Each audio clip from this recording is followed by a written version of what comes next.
Hi everyone, my name is Annie Lupton and I am a knitwear designer based out of Cape Cod, Massachusetts. I've been designing knitwear since about 2015, 2016 or so. And I'm excited to welcome you to my new vlog series. I don't have a name for it yet. It might end up being something as simple as like knitting with Annie. But if you have any like clever ideas, feel free to leave me a comment below, or I'm gonna have a Google Doc listed on the in the info section below where you can submit questions, and you can feel free to like submit an idea there as well. So like I said, I'm a knitwear designer. I design all kinds of patterns. If you've seen my work, I go by Boho Chic Fabrico on Instagram and Ravelry. And I had just started getting into teaching basically before the shutdown. I taught at the Vogue 2020 show right before everything shut down. So I do hope to get back to that once things get a little more normal again. And I look forward to that. And basically this vlog series is going to be a way for me to just kind of share some of my new designs and talk about them. And I'd really love to have the opportunity to answer some of your questions, whether it's knitting techniques or knitwear design, if something about the process, if you're interested in, or if you're a new designer yourself and you just want to learn a little bit more. I don't know everything, but I'm happy to share tidbits of what I do know so that I can hopefully be helpful to you.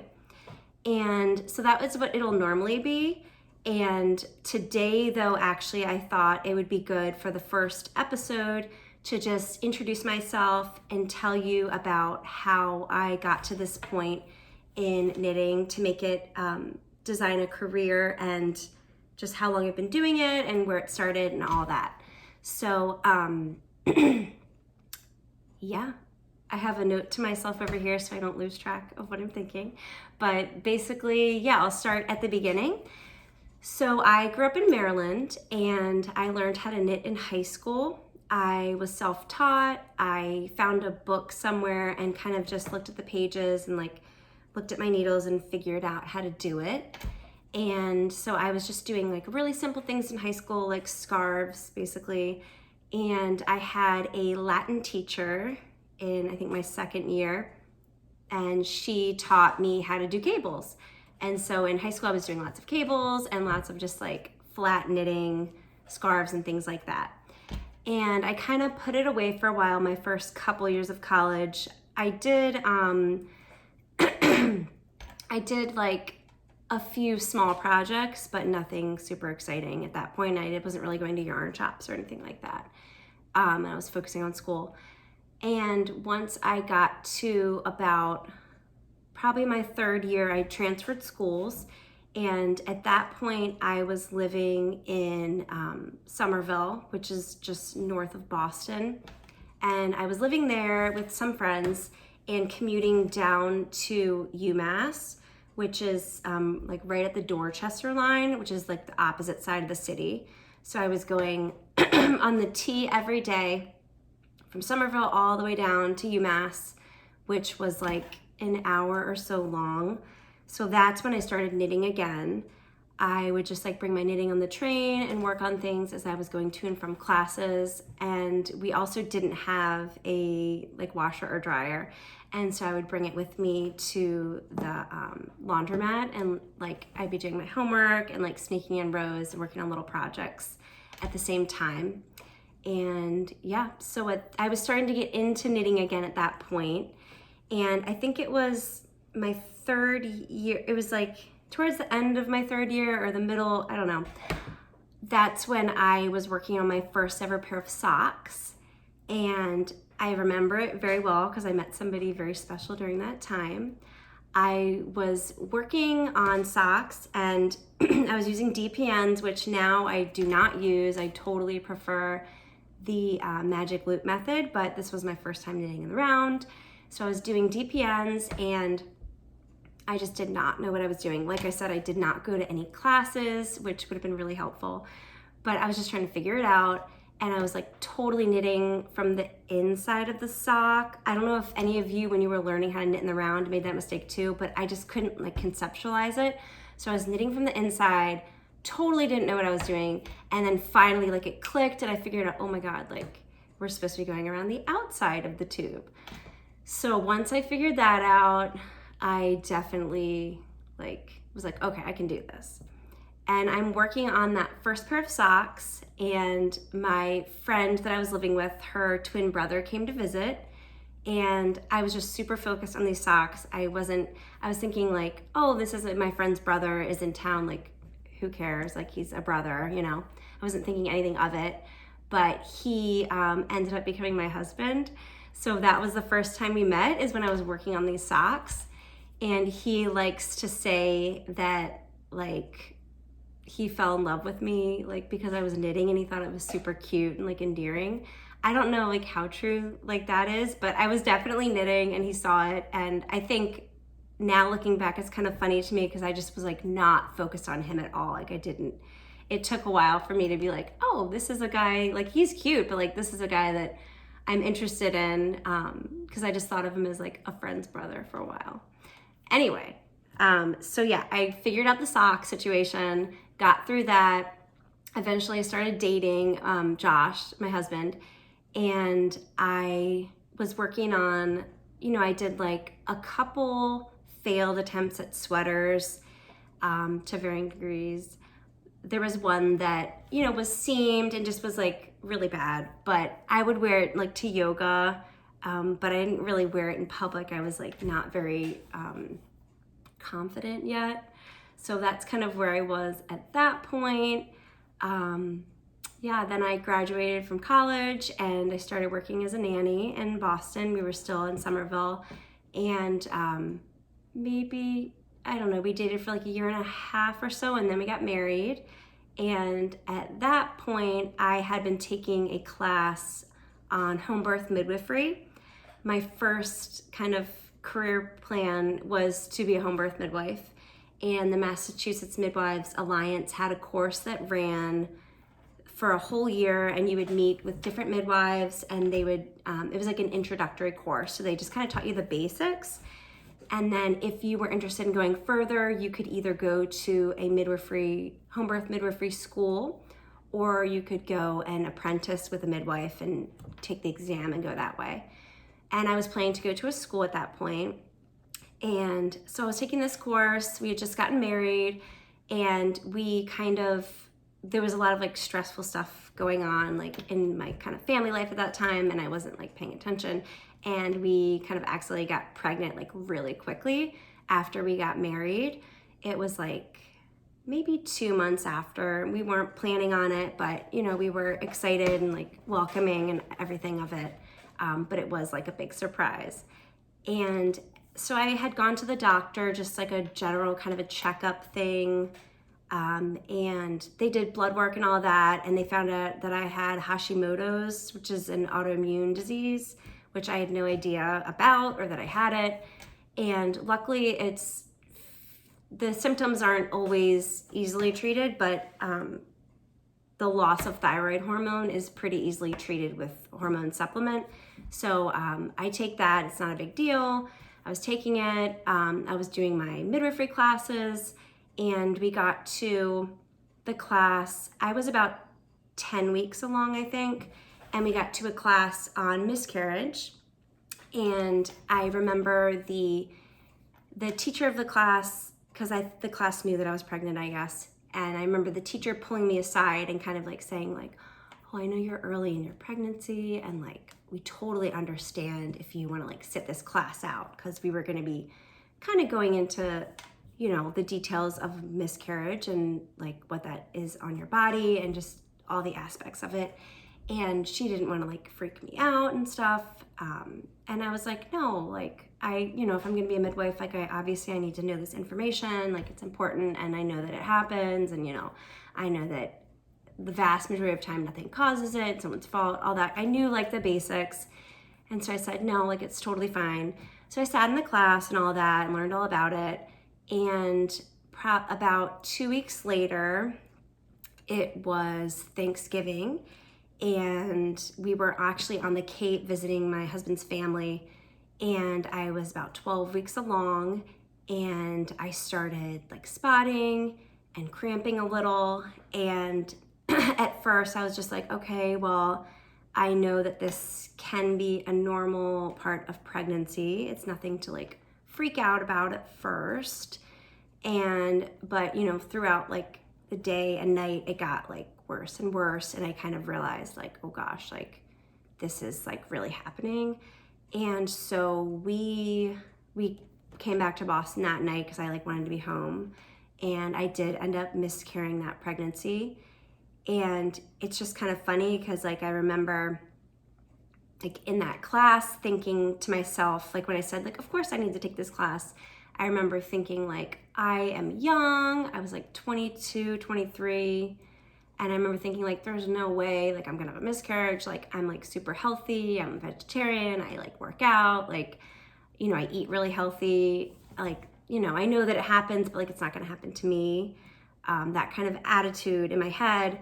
And then it totally did happen. And it was awful. If anyone's ever been through that, I mean, I was like pretty early. I was in the first trimester and it was just horrible, just awful. And so I can't imagine how it is further in pregnancies or for people who, lose their babies like after they're born. I know, not comparing traumas, but it was just awful.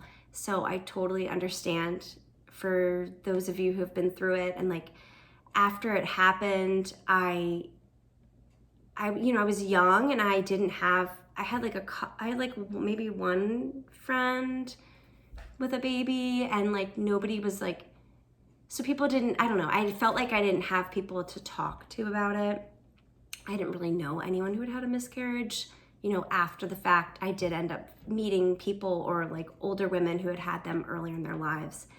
But at first it was like, I just didn't want to talk about it. I didn't want to be around people. Like we had told a few people early on, and then I just felt like, oh my gosh, like why did we tell people? And now I have to tell them all like that I had a miscarriage, and it was awful. Ugh, it was awful. So, yeah.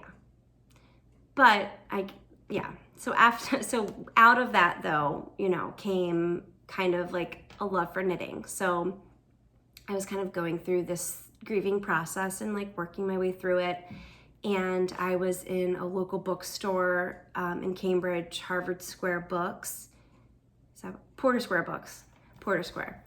And I found this book, this interweave book with patterns in it. And I found this sweater that I just loved. And I was like, you know what? I'm gonna treat myself to like a sweater's worth of yarn, and I'm just gonna do it. And like, if there's any time to treat myself to yarn, like now's the time. So I got some yarn, I worked on this sweater, and I just remember, like, cause I was just like not in the mood to go out and like be with friends. I didn't want to like hang out. I just wasn't like very social feeling at this time. And so my husband and I would just sit in our like little 1-bedroom apartment in Somerville and like watch. I don't think we even had cable. I think we like watched like videos on Netflix. This was back when Netflix was like only DVDs. And we'd kind of watch shows, and I would just like knit on this sweater. I was just knitting. And all I really remember from that time, other than like just like the empty, like just the awful feeling of like the loss, was like the comfort of my knitting needles. And it was just like a healing, comforting process.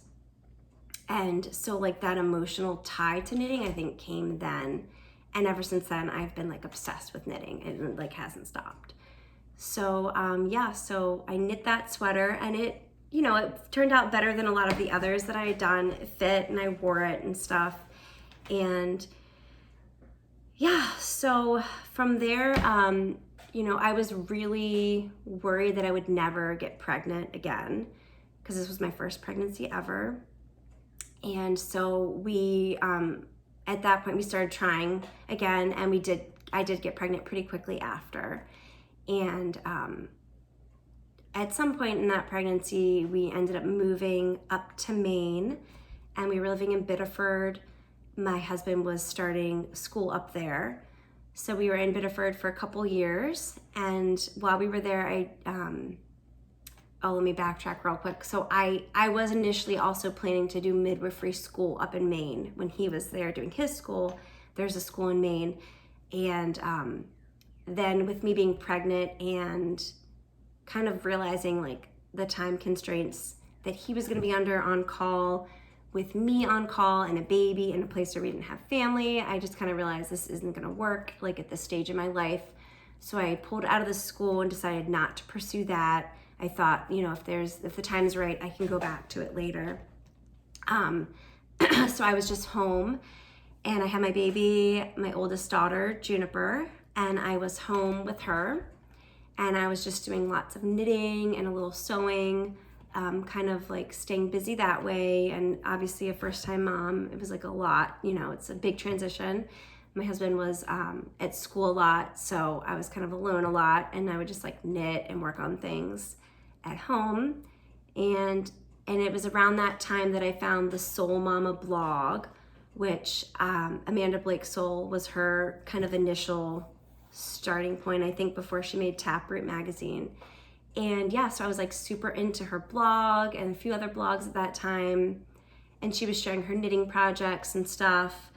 So I was just enjoying that. And then we got pregnant again, and we moved to a different place in Maine. So first we were in Biddeford, which is like southern Maine, like just south of Portland. And then we moved up to, it was like outside of Lewiston, I forget the town name, but it was right just a little bit north of Portland at that point. So we were there for about a year while he was doing his third year rotations. And I had my second baby there, and Eden, and they were born at home, by the way. So I had my second baby there, and after she was born, I had a really hard time. Looking back now, I realize like I definitely had postpartum depression, but I did not realize that at the time. I thought like I'm just a new mom and like this is hard. It's always hard for everyone, but looking back now, I can totally see that it was more than that. So yeah, at that point, I was like looking for something new to do. And so I had seen on the Soul Mama blog that this is when she was getting her spinning wheel and learning how to spin yarn. And I think she got some sheep and stuff around this time. And so I was like, I want to learn how to spin yarn. I had tried on a drop spindle in the past, just like could not get it. And so I took classes at Port Fiber in Portland, and Casey, who runs the shop, had just taken over the shop from the lady who previously owned it. I think it was like a few months. It was definitely less than a year. And she was really new, and she taught me how to spin, and I got super obsessed with spinning, and I started dyeing my own fiber and spinning up all these yarns. And like to justify the cost, because we didn't really have money at this point at all, I started selling my yarns on Etsy. So that's kind of where like the business aspect enters in. So I was just spinning yarn all the time and selling it on Etsy. And then we moved again to just north of Detroit, Michigan. My husband was doing his fourth year rotations there in that area all around. And so at that point, we had 2 kids. I was making yarn like all the time, selling it online. And when I got to Michigan is when I started doing shows for the first time. And so I would vend shows, I would have my hand spun, and then I added hand dyed yarns as well. And I was doing a few shows a year at that point. And then we got pregnant with our third, and that was like super unexpected, big surprise. And yeah, so it was a shock. We were like, oh my gosh, because my husband was doing rotations all over the state, and he was like barely home. It was a lot. So I was just kind of doing that thing, and then we moved again south of Detroit this time to like a little island called Groseal, which is like just like in the Detroit River, I think. It's right just south of the city. So that's where we were, and we were there for 4 years while my husband was doing his residency there. And I was like making yarn, going to shows. I had the baby on me. I was like nursing, doing the whole thing, and was just like super in love with it all. Obviously, all this time I was like knitting as well. This is when the Woolful podcast was coming out, and it was like really popular, and I was just soaking up the episodes. It was so much fun. It was such a fun time, learning wise and like business wise, starting my business. I definitely had postpartum depression again, and it was like way worse than the first time. So it was a very challenging, just difficult time. My husband was working like 80, 90 hours a week. That's not a dramatic, that's literally how much he was working a week. And so I was like home with 3 kids, like trying to like also have a little bit of a business, like kind of more for my emotional and like mental well-being more than like even the money. At that point, it was more like I needed like an outlet besides like being mom all day, every day, like weekends, never having a break.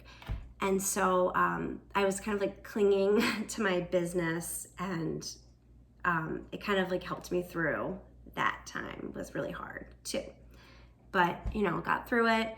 And as I was doing shows, I had knit up a sample of a shawl, just a pattern that I kind of made up, and just to show off the hand spun yarns, like this is what you can do with hand spun. You can, just examples that I had at shows, and people kept asking about this design, like where can I find the design? I was like, well, it's not like a real pattern, I just made it up.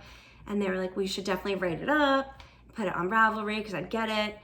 So I did, and that was my first pattern.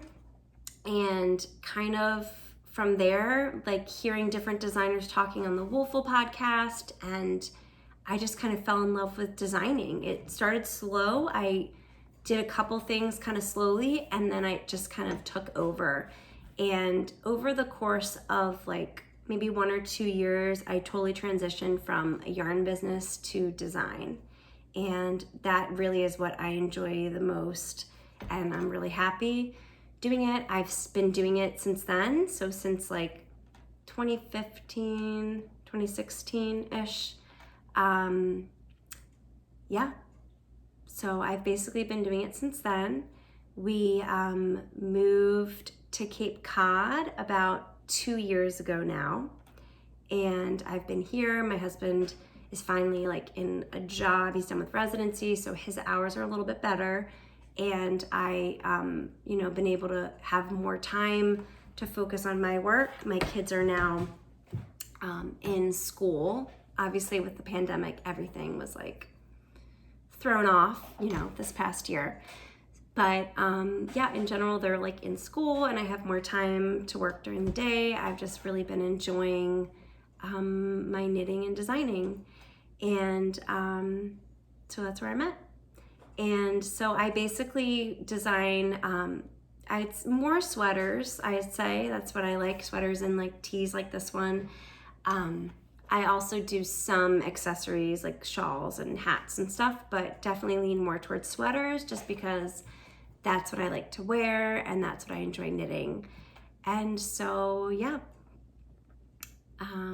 that's me, and that's kind of my knitting journey story and how I got to where I am today. A lot of it has been trial and error. I've made a lot of mistakes. I've done a lot of imperfect things. I'm definitely still growing and learning. I'm doing my best all the time. So that's my story. And I would love for this vlog to be a place where I can tell you more about myself, kind of just personally, but also, mostly about knitting. So if you have questions that you are interested in about like particular designs or techniques or things that I maybe suggest about knitting or the design process, anything along those lines, I am going to make a Google Doc that you can submit questions to, and I'll put it in the description below. I'll also have down there just my website and my Ravelry page and Instagram and like everywhere that you can find me. Again, I go by Boho Chic Fiber Co. And I will also leave a link to my email newsletter. I send those out whenever I have a new release, and that's usually like, it's been like about 3 a month or so, depending on how much I can get done, like with the kids, if they're around or not. Yeah, so if you want to make sure that you never miss one of those new releases, or I'll have like sales every once in a while, definitely sign up for that. And please leave me your questions.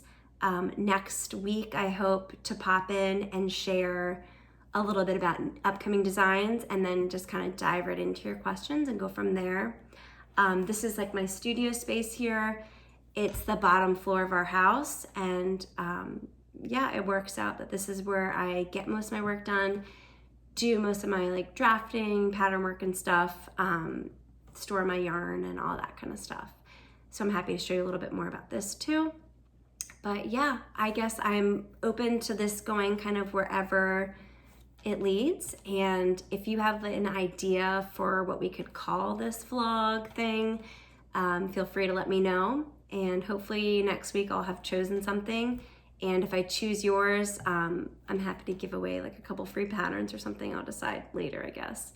But yeah, thank you for tuning in, and I look forward to meeting up soon and sharing more.